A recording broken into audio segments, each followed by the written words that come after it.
하나님 말씀 보시겠습니다. 시편 23편입니다.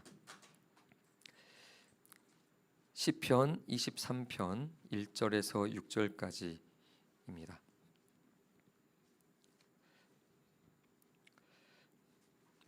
시편 23편 1절에서 6절까지 말씀을 저와 한 절씩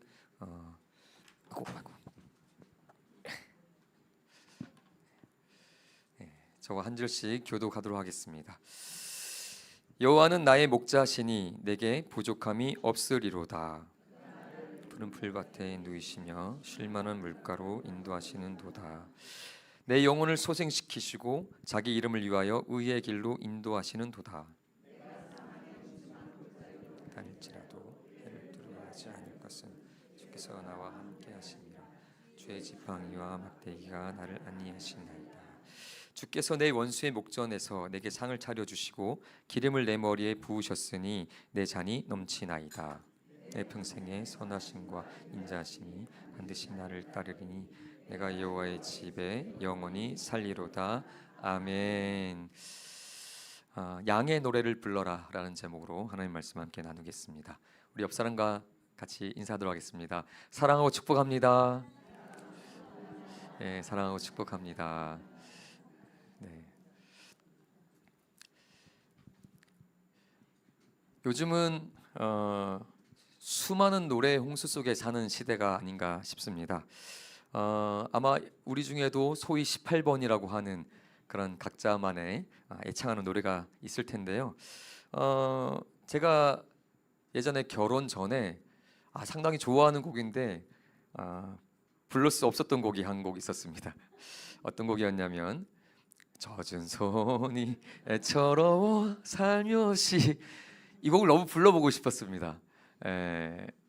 뭐가 하고 싶었을까요? 결혼해서 이 곡을 아내한테 다 불러주고 싶다 했는데 결혼이 너무 늦어졌습니다. 그래서 이 곡이 좋았지만 이 곡이 저의 곡은 될 수 없었죠. 결혼 전에 저는 결혼을 해서 아내가 없었기 때문에 살며시 잡아줄 손이 없어서 이 곡을 좋아해도 제 노래처럼 부를 수는 없었던 거죠. 근데 지금은 이제 부를 수 있습니다. 제가 결혼한 후에 가끔 불렀습니다. 저의 마음을 담아서 저의 사랑의 고백으로 아내에게 이 곡을 불러줬거든요. 이건 이제 저의 진짜 고백이 된 거죠. 시편 23편을 저희가 지금 오늘 살펴볼 텐데요. 시편 23편도 마찬가지일 수 있습니다. 시편 23편이라고 하면 시편 중에서 가장 아름답고 신앙적이고 아주 정말 애창하는 그런 시편이겠죠. 그런데 이렇게 많은 분들이 너무나 사랑하는 시편이지만 과연 정말 이 시편 23편을 나의 노래로, 나의 고백으로 부를 수 있는 사람은 누구일까? 아무나 이 곡을 나의 고백으로 할 수 있을까? 우리 1절이 어떻게 됩니까? 여호와는 나의 목자시니 내게 부족함이 없으리로다. 이게 나의 고백이 돼야 되잖아요. 저도 젖은 손이 애처로워 이걸 부르고 싶어도 결혼해야지, 아내가 있어야지 이걸 불러줄 수 있는 것처럼 여호와는 나의 목자시니 내게 부족함이 없습니다. 이게 나의 고백이 되려면 정말로 이 가사만, 이 말씀만 보면 감격스럽지만 내 삶을 돌아보면 부족함이 너무 많아 보인단 말이죠. 불평불만이 내 입술에 가득하고 내 마음에 불평불만으로 가득 차 있는데 입술로만 여호와는 나의 목자시니 내게 부족함이 없습니다. 이건 내 고백이 아닌 거잖아요. 그래서 오늘 이 시편 23편을 나의 고백으로 노래할 수 있으려면 어떻게 될까를 한번 같이 보기를 바랍니다. 우리 23편은 제가 이렇게 정리를 하는데요. 누구의 고백이냐, 누구의 노래일까? 오늘 말씀의 제목이 뭐예요? 읽어보겠습니다. 양의 노래를 불러라. 시편 23편은 누구의 노래일까요? 양의 노래입니다. 이건 양이 부르는 노래죠. 우리가 1절에 읽었던 것을 다시 읽어보시면 알 수 있잖아요. 여호와는 나의 목자시니, 내가 양이겠죠. 양이 목자 되신 하나님을 생각하면서 이 지금 노래하는 거예요. 그럼 이건 양의 노래입니다. 그래서 이 양의 노래를 지금 다윗 왕이 부르고 있잖아요. 그러니까 다윗 왕은 스스로를 지금 뭐라고 생각하는 거죠? 나는 양이라고 생각하는 거죠. 근데 누구의 양입니까? 하나님의 양. 그리고 하나님은 나의 목자. 이게 바로 다윗 왕의 정체성입니다. 늑대도 아니에요. 나의 정체성은 난 늑대다. 늑대 같은 남자들 많은데 다윗 왕은 나는 늑대가 아니고 여우도 아니고 나는 양이다. 이게 자기의 정체성입니다. 자기 자신을 생각해 볼 때 나는 양 같은 존재인 거예요. 그래야 이 시편 23편이 나의 고백이 될 수 있는 거죠. 그래서 다윗 왕은 스스로 삶을 돌아볼 때 양의 마음으로 사는 거죠. 양이라면 양의 마음으로 사는 겁니다. 양인데 늑대의 마음으로 살 수는 없잖아요. 양이라면 양의 마음으로 살아왔고 다윗 왕은 그 양의 마음을 가지고 양과 같이 살아왔기 때문에 오늘 시편 23편을 나의 노래로 부를 수 있는 거죠. 그러니 오늘 이 시편 23편을 살펴보고자 하는 우리도 마찬가지입니다. 나 자신을 돌아봐야겠죠. 이 노래가 나의 노래가 되려면 나도 하나님의 양이 되어야 됩니다. 그리고 내가 양이라는 것은 어떻게 알 수 있습니까? 양의 마음을 품고 있어야 되겠죠.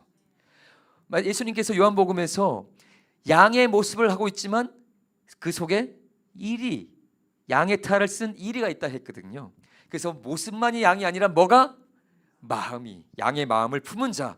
그래서 그 양의 마음을 품고 살아가는 자가 오늘 이 노래를 부를 수 있을 겁니다. 근데 오늘 이걸 살펴본 것이 왜 중요하냐면 마태복음 24장에 보시면 양과 염소의 비유가 나오죠. 자, 기억나시나요? 네 가지 종말에 대한 네 가지 비유가 나옵니다. 주인집 식구들에게 양식을 먹일 종의 사명, 그 다음에 열처녀 비유, 그리고 달란트 비유, 그리고 마지막에 나오는 게 양과 염소의 비유인데요. 여기 양과 염소의 비유에 보면 예수님 앞에 서서 양과 염소로 나눌 때에 둘 다 예수님을 향해서 주라 부른다 그랬죠. 둘 다 주님을 압니다. 예수님을 아는 자들인데 예수님 앞에 누구는 양으로, 누구는 염소로 구분되거든요. 오늘 양의 마음을 품고 성도가 이 노래를 나의 노래를 부를 수 있다는 것은 종말의 때에 내가 양으로 예수님 앞에 서는 것과 연관 있는 아주 중요한 말씀이겠죠. 오늘 스스로를 한번 돌아보시면서 나는 양의 마음을 품고 양의 노래를 부를 수 있는 자인지 한번 살펴보실 수 있기를 바랍니다. 양의 마음을 품은 양, 첫 번째 양은 어떤 마음을 갖고 있을까? 양은요, 하나님 나라를 갈망하는 마음을 갖고 있습니다. 뭐라고요? 하나님 나라를 갈망하는 마음을 갖고 있다. 우리 1절과 2절을 한번 다시 읽어보겠습니다. 여호와는 나의 목자시니 내게 부족함이 없으리로다. 그가 나를 푸른 풀밭에 누이시며 쉴 만한 물가로 인도하시는 도다. 아멘. 다윗 왕은 하나님이 나의 목자신데 나를 지금 어디로 인도하신다고 고백합니까? 2절에 푸른 초장과 쉴 만한 물가죠. 하나님이 나의 목자이신데 나를 그곳으로 인도하신다고 고백하면서 그곳까지 이를 때까지 내게 부족함이 없다고 고백합니다. 자, 하나님이 이끄시는 그 푸른 초장과 그 쉴만한 물가가 어딜까? 우리 6절을 한번 더 보시겠습니다. 우리 6절도 같이 읽어보겠습니다. 내 평생의 선하심과 인자심이 반드시 나를 따르리니 내가 여호와의 집에 영원히 살리로다. 아멘. 여기 보면 푸른 초장과 쉴만한 물가로 나를 인도해 가신다고 하는데 다윗 왕이 그래서 최종적으로 살고 있는 곳은 어디예요? 내가 여호와의 집에 영원히 살리로다. 하나님이 계신 그곳, 우리가 보통 하나님 나라 또한 천국으로 부르는 그곳이 최종 목적지죠. 그러니 이 양은 하나님 나라, 그 푸른 초장과 쉴만한 물가로 표현되는 정말로 하나님의 나라, 그 소망의 나라, 그 기쁨의 나라, 그 나라에 가는 것이 목표고 그 나라에 가기까지 어떻다 고백했습니까? 부족함이 없다고 고백했죠. 근데 다윗의 삶을 한번 돌아보겠습니다. 다윗은 어떻게 살아왔습니까? 처음에 보니까 하나님께서 다윗에게 기름을 부어주셨습니다. 왕의 자격으로 기름을 부어주신 다음부터는 골리앗을 이기고 승승장구하죠. 그리고 사울 왕의 눈에 띄어서 이제 나중에는 사위까지 되게 되고 나라의 후계자가 될 수 있는 그런 가능성도 조금 생기게 됩니다. 그리고 다른 자들도 많아지게 되고 전쟁만 하면 승리하게 되죠. 잘 나가는 상황이었죠. 그런데 여기가 끝이 아니고 다윗 왕의 그 이후의 삶은 어때요?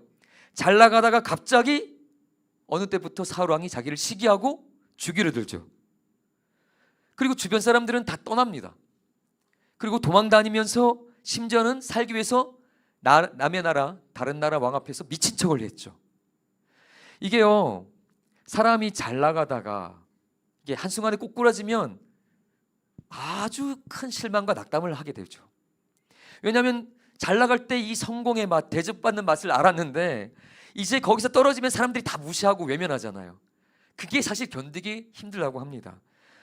연예인들 중에 보면 아주 인기를 얻고 성공의 길을 가던 연예인들 중에 이 시간이 지나서 인기가 떨어지고 이게 사람들이 찾지 않게 되면 어느 순간 그런 스스로 목숨을 끊었다는 소식을 들을 때가 있습니다. 왜 이렇게 그런 절망을 느끼게 될까요? 잘 나가다가 그 성공의 길에서 떨어지게 될 때 견딜 수가 없는 거죠. 근데 오늘 보시면 다윗 왕은 너무 잘 나갔단 말입니다. 그런데 한순간에 꼬꾸라져서 10년간이나 최 밑바닥에 죽지 못해 살게 되는 그런 삶을 살았단 말이죠. 근데 그렇게 살았는데 뭐라고 고백하는 거죠? 여호와는 나의 목자시니 내게 부족함이 없으리로다. 아니, 이게 어떻게 가능할까요? 잘 나갈 때는 여호와는 나의 목자시니 내게 부족함이 없습니다. 물질도 채워주시고 성공도 채워주시고 사람들이 나를 다 좋아하고 따르니까 명예도 채워주시고 부족함이 없습니다 될 텐데, 이게 지금 그럴 때가 아니라 꼬꾸라서 다 떠나고 나는 망했고 그런 상황이잖아요. 그런데 어떻게 이런 고백이 나올까요? 그 이유는 뭐죠? 다윗 왕은 소위 잘 나갈 때나 못 나갈 때나 나의 최종 목적지는 여기가 아니고 어디요? 푸른 초장과 실만한 물가, 하나님 나라, 그곳이라고 생각했습니다. 그래서 그곳에 이르기까지 하나님께서 나를 인도해 가실 거기 때문에 이 중간의 과정은 모든 것이 그 나라에 이르기까지의 과정인 거예요. 그래서 그 나라에 이르기까지 이 과정 중에 내가 때로 인정받고 잘 나가고 잘 살 때도, 그리고 때로는 어렵고 힘든 상황이 올 때도 결국은 내가 어디 있는 것입니까? 내가 지금 망한 것처럼 보여도 내가 여기가 끝이 아닌 거죠. 나는 어디가 최종 종착지예요? 하나님 나라. 그러니 때로 잘 나갈 때도 어디를 바라봐요? 하나님 나라를 바라보고, 못 나갈 때도 나는 여기 머물러 자가 아니라 어디? 하나님 나라를 바라보는 거죠. 그러니 흔들리지 않는 겁니다. 이 삶에 여기만 바라보고 있다면 당연히 풀리지 않고 사업이 망하고 자녀가 병들고 내 몸에 병이 생기면 절망할 수밖에 없는 거죠. 그러나 여기가 끝이 아니다. 나는 여기서 끝나는 존재가 아니고 어디요?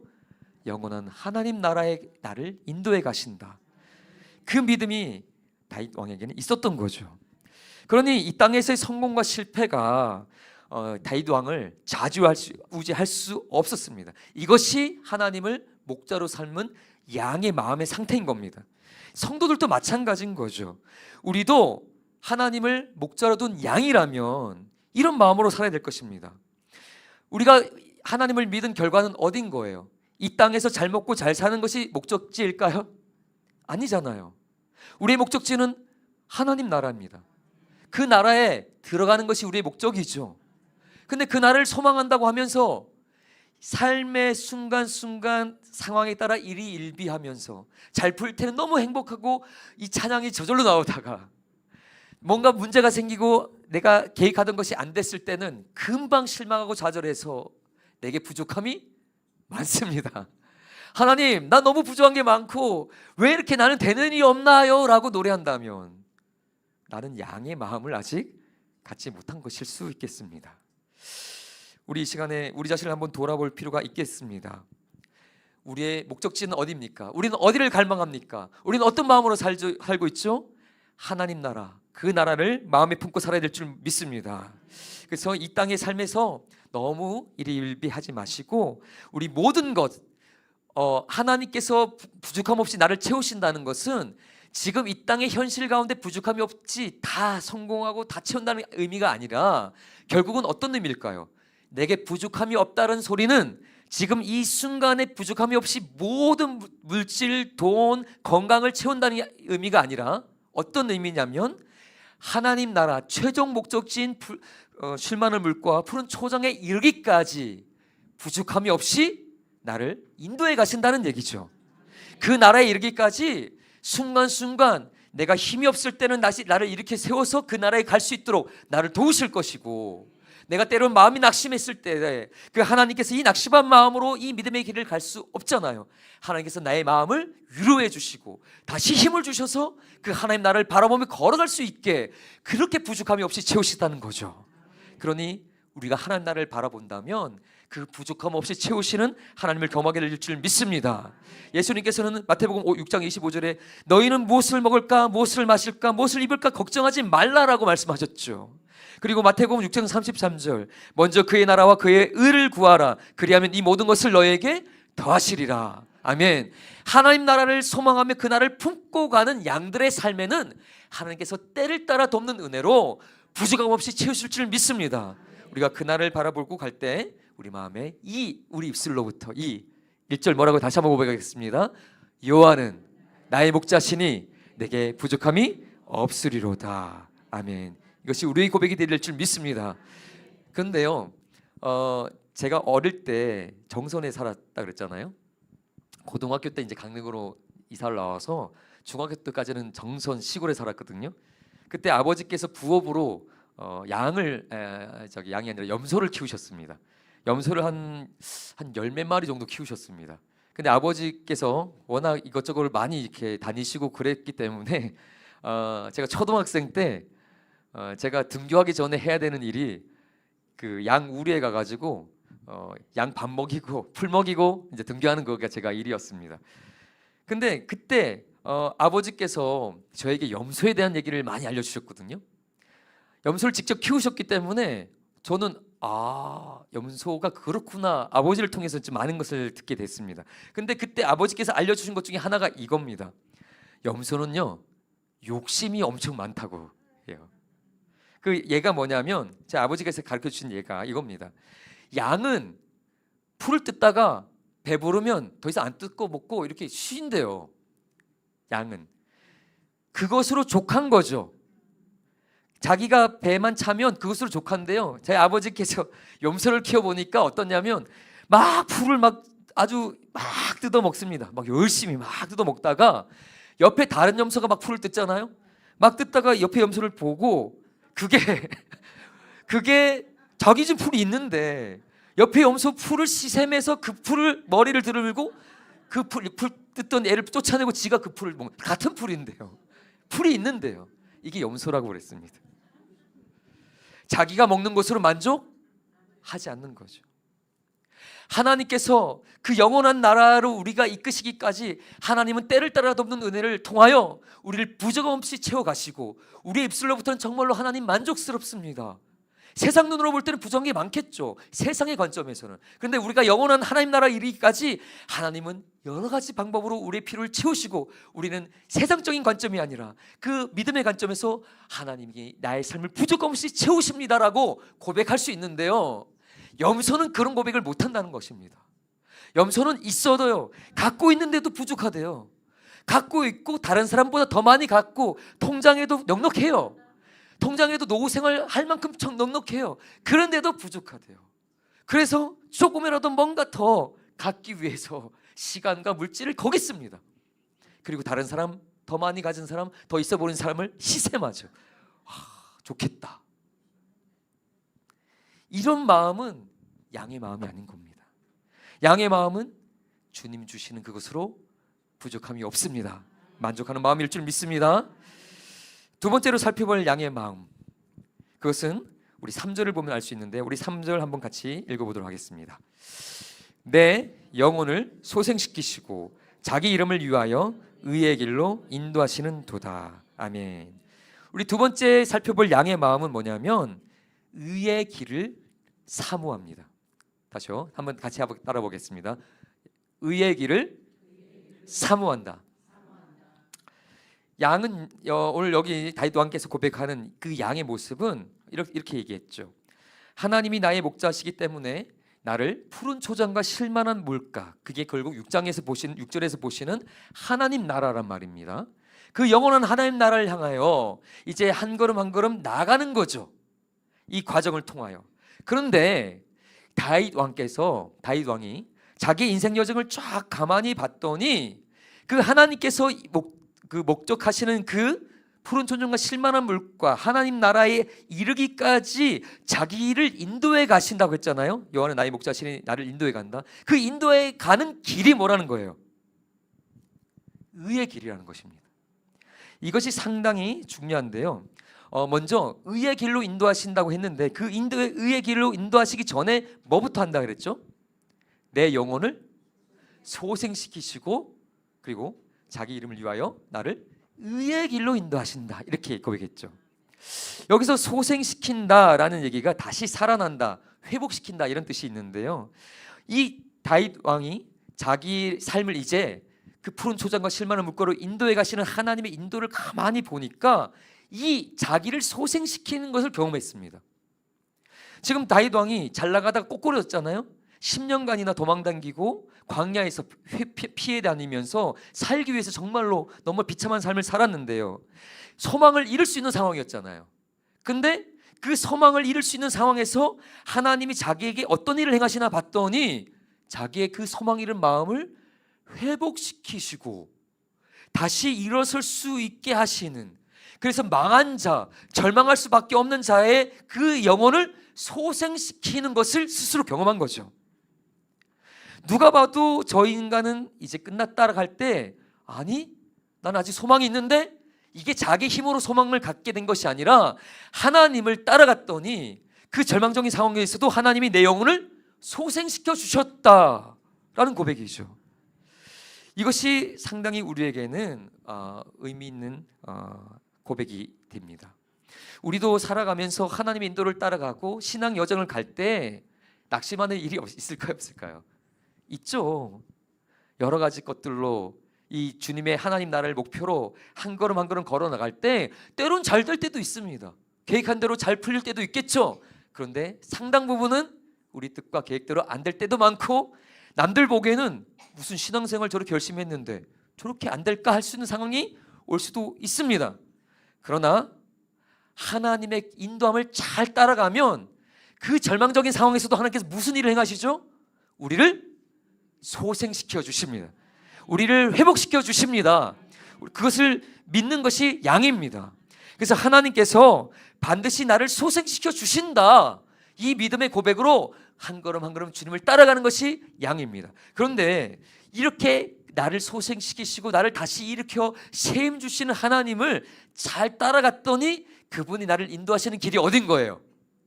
의의 길인 거예요.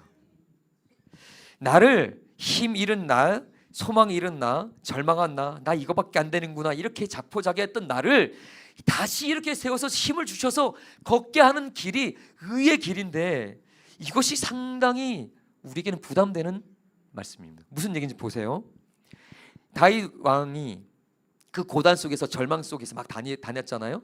그렇지만 소망을 잃지 않고 하나님이 그의 마음을 회복시키셔서 소망을 잃지 않고 그래도 소망 가지고 이제 버티며 살았잖아요. 그러다가 광야에서 자기를 죽이러 왔던 그 사울 왕이 동굴에 들어왔죠.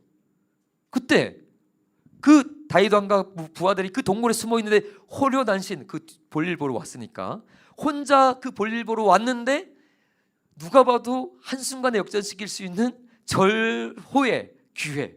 그래서 부하들은 이거 기회입니다, 하나님이 주신 기회 아닐까요? 했잖아요. 그런데 다윗 왕은 이 상황에서 어떤 선택을 했죠? 하나님이 세우신 자를 내가 함부로 해할 수 없다 했죠. 그리고 옷깃만 살짝 빼고 그 사울 왕이 나갔을 때 멀리서 그것을 보여주죠. 내가 당신에게 이렇게 해할 수 있었지만 이렇게 당신의 목숨을 해하지 않았습니다. 내 진심을 좀 알아주세요. 이런 얘기를 하잖아요. 어떻게 이런 고백을 할 수 있을까요? 다윗 왕은요, 충분히 죽이려면 죽일 수 있었겠지만 자기가 지금 하나님이 나를 인도하시는 내 목자 되신 아버지 하나님이 나를 인도하시는 길이 무슨 길이라고 인식한 거예요? 의의 길이라고 인식한 것입니다. 그냥 이 순간을 바꿔서 한순간에 칼만 대서 죽이면 다 끝난다, 쉽잖아요. 그냥 아주 너무나 쉽게 이 상황을 바꿀 수 있는 그런 방법이 있음에도 불구하고 하나님 보시기에 이것은 의롭지 않다는 거죠. 이게 상당히 놀라운 고백입니다. 양은 이런 거죠. 하나님을 목자로 둔 양은요, 내 가는 길이 어떤 길이요? 의의 길이에요.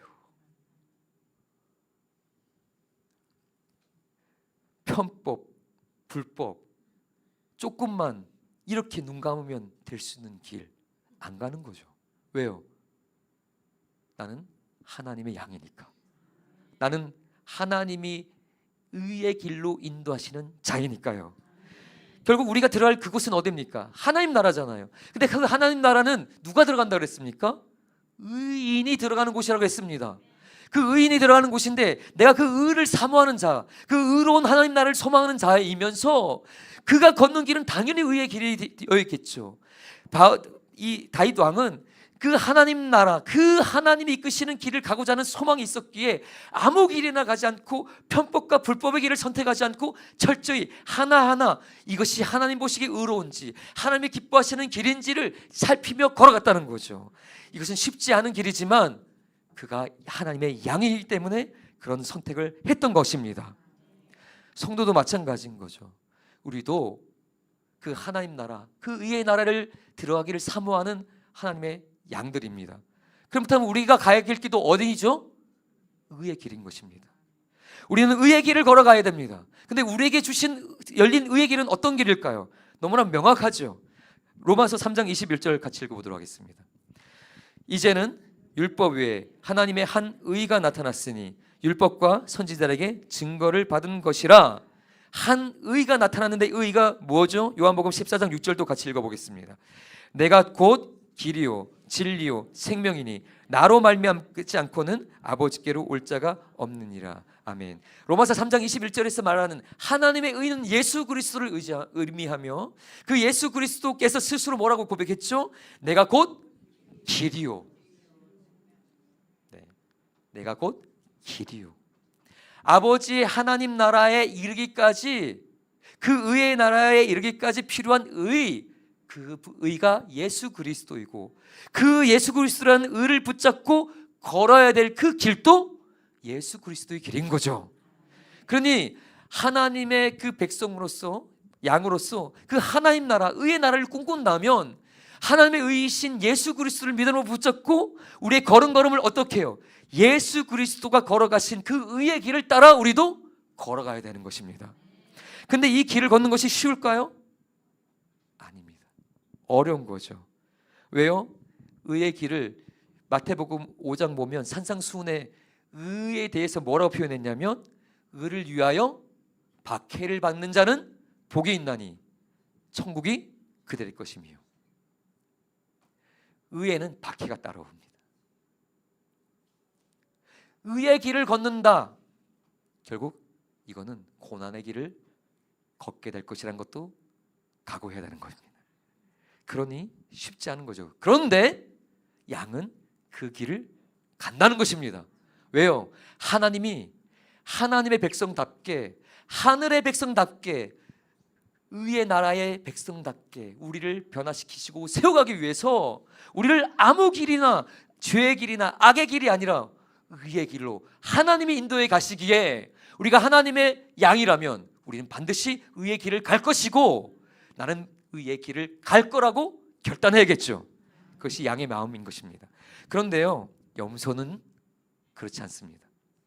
양은 의의 길을 가겠다, 이 결단이 있지만 염소의 목표는 뭘까요? 염소의 목표는 의가 아닙니다. 의로운 것, 정의로운 것, 진리 아닙니다. 염소의 목표는 뭐냐면 자기가 높아지는 것입니다. 저희 아버지께서 알려주신 두 번째 지혜입니다. 저희 아버지가 염소를 관찰했잖아요, 아주 오랫동안.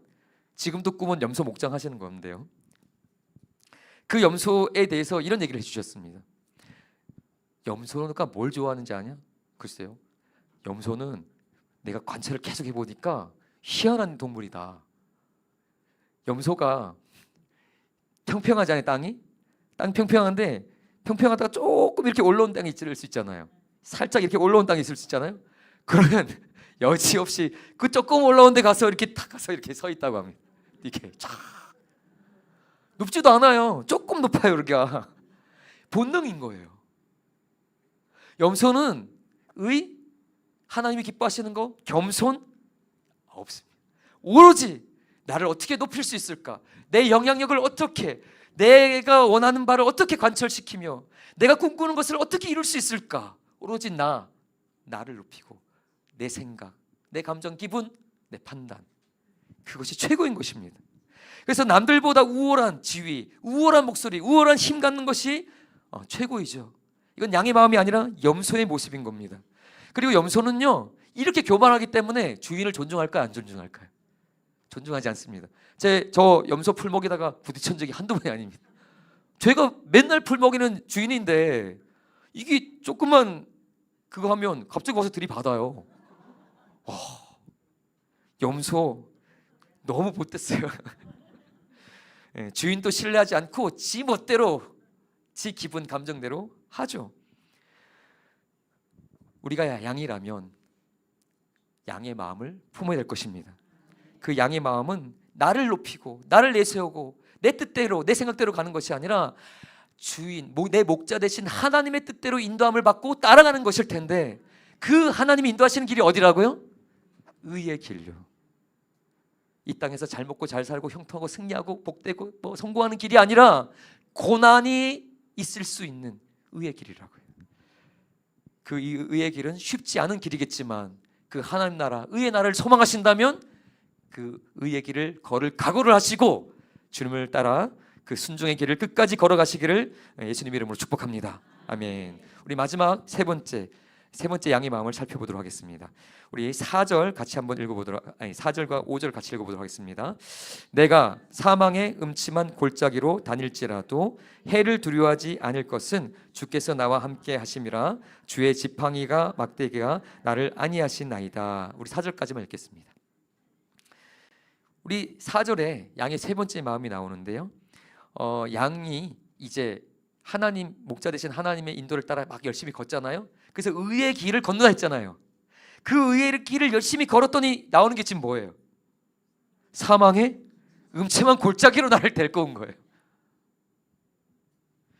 이게 상당히 참 신앙생활 때 힘든 부분입니다. 이제 하나님 말씀대로 살아야지, 하나님께서 인도하신 대로 따라가야지 했는데, 그러면은 막 뭔가 잘 되고 이래야 되는데, 희한하게 그렇게 믿음의 결단을 하고 나서 오히려 뭔가 문제가 생기는 경우가 많더라고요. 저도요, 신학교 가서 말씀을 전하는 사람 돼야지 해갖고 20살 때 이제 그 강릉에서 서울로 이제 신학교를 왔잖아요. 20살 때. 그리고 2달 만에 복막염 돼서 죽을 뻔했단 말입니다. 그때 제가 병원 가지 않은 것도 아니에요.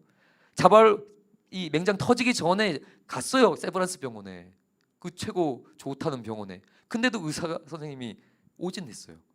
그래서 나중에 터졌어요. 그리고 열아홉마리 수술했죠. 아무 조치도 못 받고. 이거 기적이잖아요. 근데 저는 그때 너무 실망했어요. 아니 나 신학교 왔는데 아니 이러면 더 잘 돼. 뭐 죽을 뭐 이렇게 병 걸릴 것도 안 걸리게 해주셔야지. 갔는데 왜 오진이 내려지고 또 입원했는데 왜 열흘 동안 아무 조치도 못 받고 왜 죽을 뻔했냐. 그리고 결국 면제됐거든요. 군대 면제도 받았습니다. 왜 이럴까? 이게 참 신앙의 아이러니입니다. 열심히 신앙생활했는데 사업이 망하는 경우가 생겨요. 사랑하는 자녀에게 사고가 일어나고 뭐 내 부모님이 끔찍한 병으로 돌아가실 수도 있습니다. 이게 내가 열심히 신앙생활할 결과가 이건가? 그럼 내가 도대체 왜 열심히 믿어야 되지? 이게 내가 뭔가 하나님의 인도를 잘못 따라온 것이 아닌가? 내가 믿음 생활 잘못해서 그런 게 아닌가? 이런 좀 시험이 올 때도 있단 말입니다. 근데 오늘 말씀을 가만히 보니 다윗 왕은 우리보다 그 믿음이 뛰어나고 그 신앙의 여정을 먼저 걸어가신 그분께서 뭐라고 고백하십니까? 분명히 하나님이 인도함을 따라 의의 길을 걸었는데 잘못 간 게 아니고 악한 길 간 것도 아니고 제대로 따라갔는데 갔더니 무슨 길? 사망의 음침한 골짜기. 네가 거기 있더라. 뭐지? 도대체 하나님은 왜 양들을 사망의 음침한 골짜기로 인도하시는 걸까요? 제가 이제 고등학교 때 강릉에 집이 있었잖아요. 그러면 요즘은 고속도로 새로 뚫려갖고 착 가는데요. 그 전에는 국도로 갔거든요. 버스 타면. 그래서 3시간 반 정도 국도 타고 이제 가야 되는데 한참 졸다가 요때 되면 딱 깨는데요. 어디냐면 대관령을 넘을 때. 강릉 코앞에 대관령이거든요. 거기는 국도니까 막 꼬불꼬불해서 막 엄청, 그래서 그 브레이크를 너무 자주 밟아서 버스 브레이크가 파열돼서 사고 나는 경우도 종종 있었습니다. 그만큼 계속 이 구불구불한 길이 이어집니다. 그걸 보면서 왜 이렇게 험한 골짜기를 지나야 될까라고 생각해서 난 안 가고 싶다면 강릉 갈 수 있어요, 없어요? 못 가잖아요. 내 집에 가려면 이 꼬불꼬불한 골짜기를 반드시 지나야 되는 거예요. 하나님께서 그 목표로 하시는 푸른 초정과 실만한 물과 영원한 하나님 나라에 인도해 가시려고 하니까 너 여기 반드시 지나야 돼. 사망의 음침한 골짜기 반드시 지나야 돼 하시는 거죠. 쓸데없이 우리를 지나게 하시는 것이 아니라 필요하니까 지나게 하시는 거란 말입니다. 그럼 왜 하나님의 영원한 나라에 이르기까지 이런 음침한 골짜기 힘든 길을 걸어야 될까요? 다윗 왕이 어릴 때부터 말씀을 사모하고 하나님과의 그 친밀함 속에서 뭐 그렇게 살았잖아요. 기도하고 찬양하고 막 말씀을 밤낮 묵상하면서 그렇게 살았는데 하나님의 인도함을 따라만 살아왔던 그가 사울왕에게 쫓겨서 그 10년간이나 비참한 삶을 살아야 할 때, 그때 그 죽을 것 같은 그 고난의 시간 속에서 다윗 왕이 결국 견디고 이길 수 있었을 때 그는 어떻게 이겼을까? 결국 고난이 올 때, 힘들 때 더 어떻게 됐을까요? 하나님께 매달릴 수밖에 없었겠죠. 왜요? 한 나라의 왕이 자기를 죽이러 댕기는데 도대체 누구에게 도움을 받을 수 있을까? 누가 자기를 도와줄 수 있을까? 하나님밖에 없잖아요. 그 끔찍한 깊은 골짜기로 몰아넣으신다는 것은 도무지 내 힘으로 감당할 수 없는 깊은 슬픔, 깊은 좌절, 깊은 절망, 이것이 상황일 수도 있고 문제일 수도 있고 자기 자신에 대한 그런 한계일 수도 있거든요. 도무지 나는 답이 없다. 내 힘으로 할 수 있는 게 아무것도 없구나.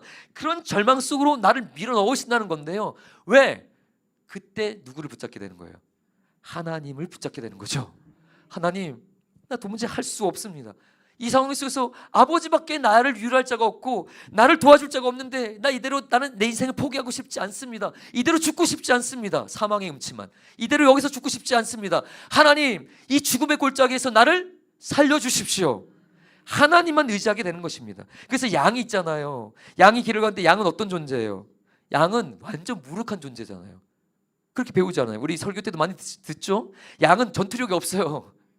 뭐 오로지 한번 이렇게 박는 이건데 전진밖에 못해요. 뒤에서 와서 물으면 답이 없어요. 이 전투력이 제로인 이 양이 사망의 음침한 골짜기를 지나며 그 이리 때 자기를 삼켜려 드는 그 적 원수의 손아귀에서 구원받기 위해서는 오직 나와 함께하는 누구? 목자. 양은 목자만 바라볼 수밖에 없는 거죠. 하나님께서 왜 양을 끌고 음침한 골짜기로 인도해 가냐? 무섭고 두려운데 감당할 수 없을 것 같은데, 그래? 그러니까 가자. 너 힘으로는 안 되지만 너는 나만 바라봐. 원수가 두렵니? 이 상황이 무섭니? 나만 바라봐. 그 목자에게 뭐가 있어요? 지팡이와 막대기가. 그래서 그 지팡이와 막대기로 그 양을 지키시는 하나님을 경험하는 거죠. 원수가 나한테 막 달려들어서 하나님 죽을 것 같아요. 잡아먹힐 것 같아요. 그때 하나님을 바라보고 부르짖고 도와달라고 외쳤더니 주님의 지팡이가 나타나서 나를 막아줍니다.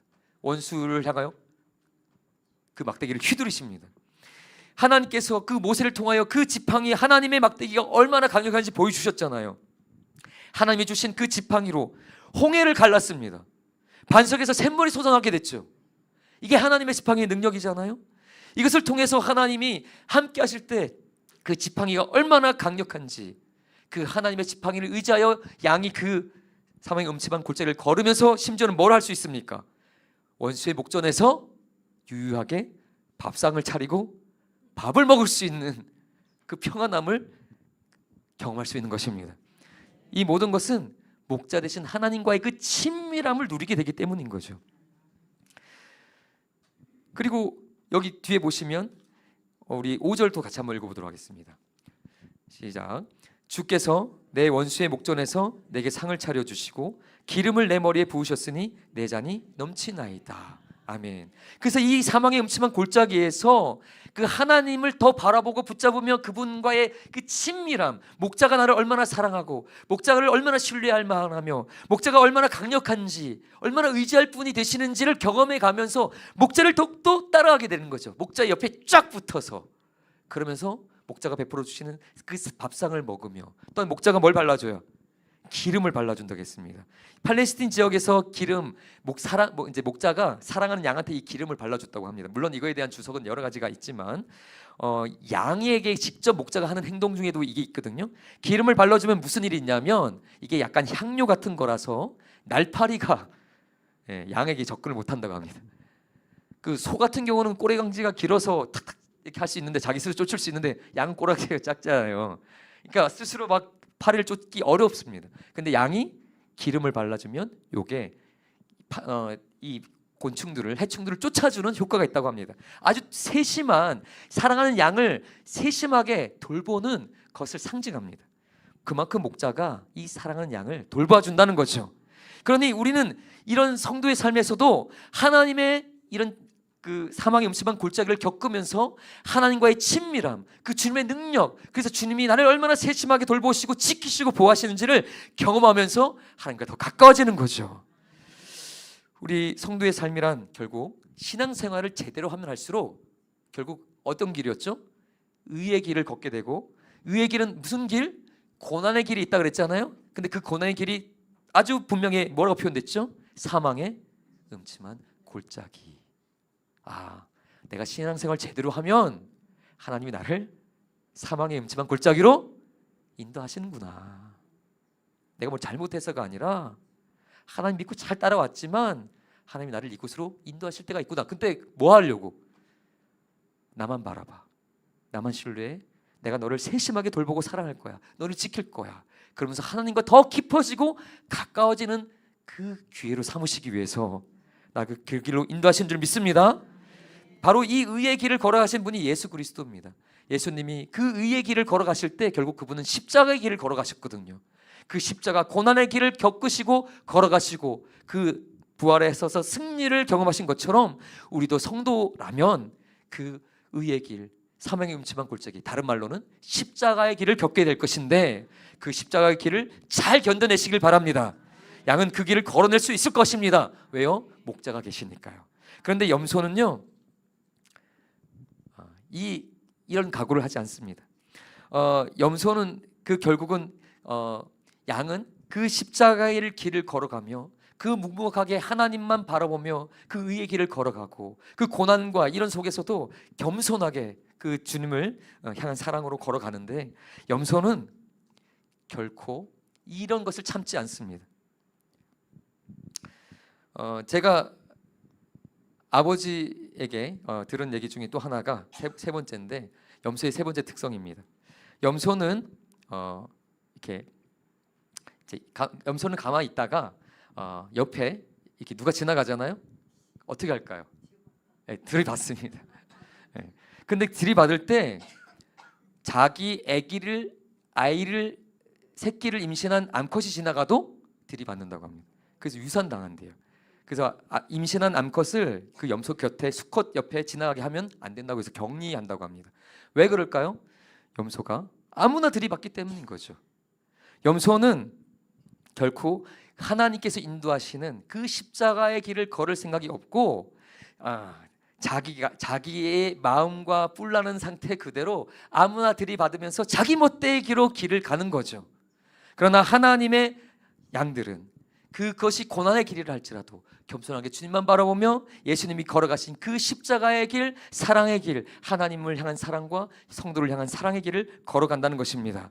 우리가 양이라면 우리가 그 사망의 음침한 골짜기를 걷는다는 그 각오를 가지고 묵묵하게 그 십자가의 길을 하나님만 바라보며 걸어가시는 축복이 있기를 예수님 이름으로 축원합니다. 말씀을 마치겠습니다. 사실 이 말씀을 오늘 갑자기 하게 됐는데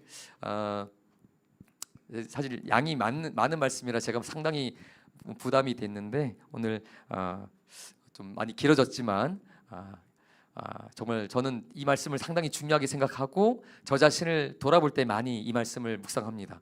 나는 과연 양일까? 그 시편 23편이 고백이 내 고백일까? 난 염소면서 내 고백을 막 내 고백인 것처럼 착각하고 있는 것은 아닐까? 여러분 어떠세요?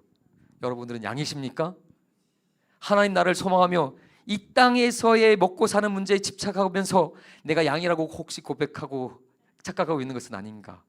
내가 편법과 불법을 써서라도 내 유익과 내 편한 대로 살고자 하면서 하나님이 이끌고자 하시는 그 의의 길, 불편하지만 때로는 고난이 있지만 그 하나님이 인도하시고자 하는 그 의의 길을 가겠다는 결단도 없고 내 편한 대로 살고자 하면서 내가 과연 양이라고 착각하고 있는 것은 아닌가? 마지막으로 하나님은 나를 푸른 초정과 실만한 물가로 인도하시기 위해요 사망의 음침한 골짜기로 나를 이끄실 때가 있는데 나는 그런 일이 생기면 하나님을 향하여 원망과 불평, 도대체 하나님 나를 여기로 왜 인도하셨냐는 그런 속에서 하나님을 향한 원망으로 가득하면서 하나님을 향하여 양이라고 착각하고 있는 것은 아닌가?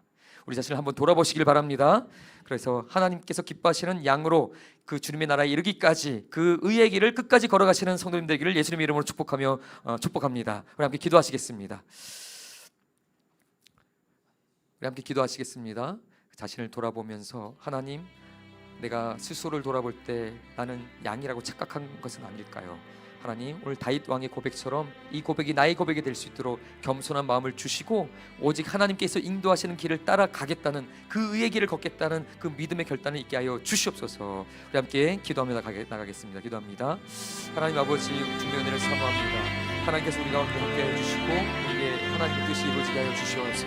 하나님 아버지, 우리의 갈 길이 아버지 어떤 길입니까? 내가 하나님께서 인도하신 그 길을 따라 아버지 의의 길을 걷기 원하고 그 길이 아버지 고난의 길이고 또한 사망의 음침한 골짜기를 걷는 것 같은 힘든 길이라 할지라도 끝까지 아버지 주님의 양이기에 주님을 따라 이 길을 가기를 원합니다. 주여, 낙심하지 않고 결국 우리의 최종 종착지가 그 하나님의 나라임을 깨달아 아버지 이 땅에서의 삶의 일이 일비하며 휘둘리고 넘어지는 것이 아니라 끝까지 하나님만 바라보며 묵묵하게 이 믿음의 길을 걷게 하여 주시옵소서. 그리고 때로 닥치는 그 삶의 어려움과 고난 속에서도 끝까지 낙심하지 않고 하나님이 나의 목자 되셔서 나를 지켜주신다는 그 믿음 안에서 아버지 이 사망의 음침한 골짜기를 걸어내길 원합니다. 하나님께서 나를 사랑의 눈으로 바라보시며 나를 세심하게 사랑으로 돌보십니다. 주의 지팡이와 막대기가 나와 함께 하시며 그것이 나를 떠나지 않을 것입니다. 결국은 하나님께서 나를 최종 목적지로 안전하게 이끄실 줄 믿습니다. 아버지여, 이 지금 주어진 상황과 환경에 절망하지 않게 하여 주시고 망박해 보이는 이 죽을 것 같은 상황에 아버지 쓰러지고 포기하지 않게 하여 주시고 끝까지 믿음의 길을 가게 하여 주시고 예수 그리스도를 따라 걷는 이 아버지 십자가의 길을, 그 사랑의 길을 아버지 끝까지 걸어갈 수 있는 믿음을 허락하여 주시옵소서. 그래서 아버지 주님의 양으로 결국 하나님을 만날 때까지 주의 나라에 이르기까지 변화없는 믿음으로 행하게 하여 주시고 아버지 양과 같은 자로 주 앞에 인정받는 자가 될 수 있도록 역사하여 주시옵소서. 혹시 내 마음에 염소와 같은 교만함이 있는 것 있다면 또한 아버지 염소와 같이 아버지 시기 질투하며 아버지 높아지는 마음이 있다면 또한 아버지 주인을 따라가는 것이 아니라 목자를 따라가는 것이 아니라 내 뜻과 내 방법과 내 생각대로만 하는 것이 내 마음이 있다면 주님 용서하여 주시고 이 시간 다시 겸손한 양의 마음을 품도록 역사하여 주시옵소서. 주님 감사합니다. 찬양합니다. 하나님 아버지, 시편 23편 그 양의 노래가 우리의 노래가 되기를 소망합니다. 하나님, 예수님이 또한 하나님이 나의 목자가 되십니다. 나는 주님의 양으로 주님이 이끄시고자 하시는 그 영원한 하나님 나라를 향하여 나아가기를 원합니다. 그 길이 의의 길이고 편법과 불법과 불의의 길이 아님을 깨달아 주여 이 의의 길, 고난의 길일 수 있겠사오나 이 의의 길을 걷겠다는 그 결단으로 나가게 도와 주시옵소서. 타협하지 않게 하여 주시고 불의와 같이 하지 않게 하여 주시고 주님의 양이기에 거룩함을 지키게 하여 주시고 삶의 현장 속에서 하나님의 자녀답게 살아갈 수 있는 힘을 공급하여 주시옵소서. 또한 이 길을 따라 걷다가 때론 삶의 음침한 골짜기를 만날 때 낙심하지 않게 하여 주시고 이럴 때일수록 주님을 더욱 바라보아 주님과의 더 친밀한 영원한 깊은 교제 가운데 나가게 하여 주시고 주님의 보호하심과 돌보심을 누림으로 하나님의 그 막대기와 지팡이로 보호하심을 받고 결국은 승리하여 최종 목적지인 영원한 하나님의 나라에 이르는 그런 복된 믿음의 양들이 될 수 있도록 역사하여 주시옵소서. 감사하며 예수님 이름으로 기도합니다. 아멘.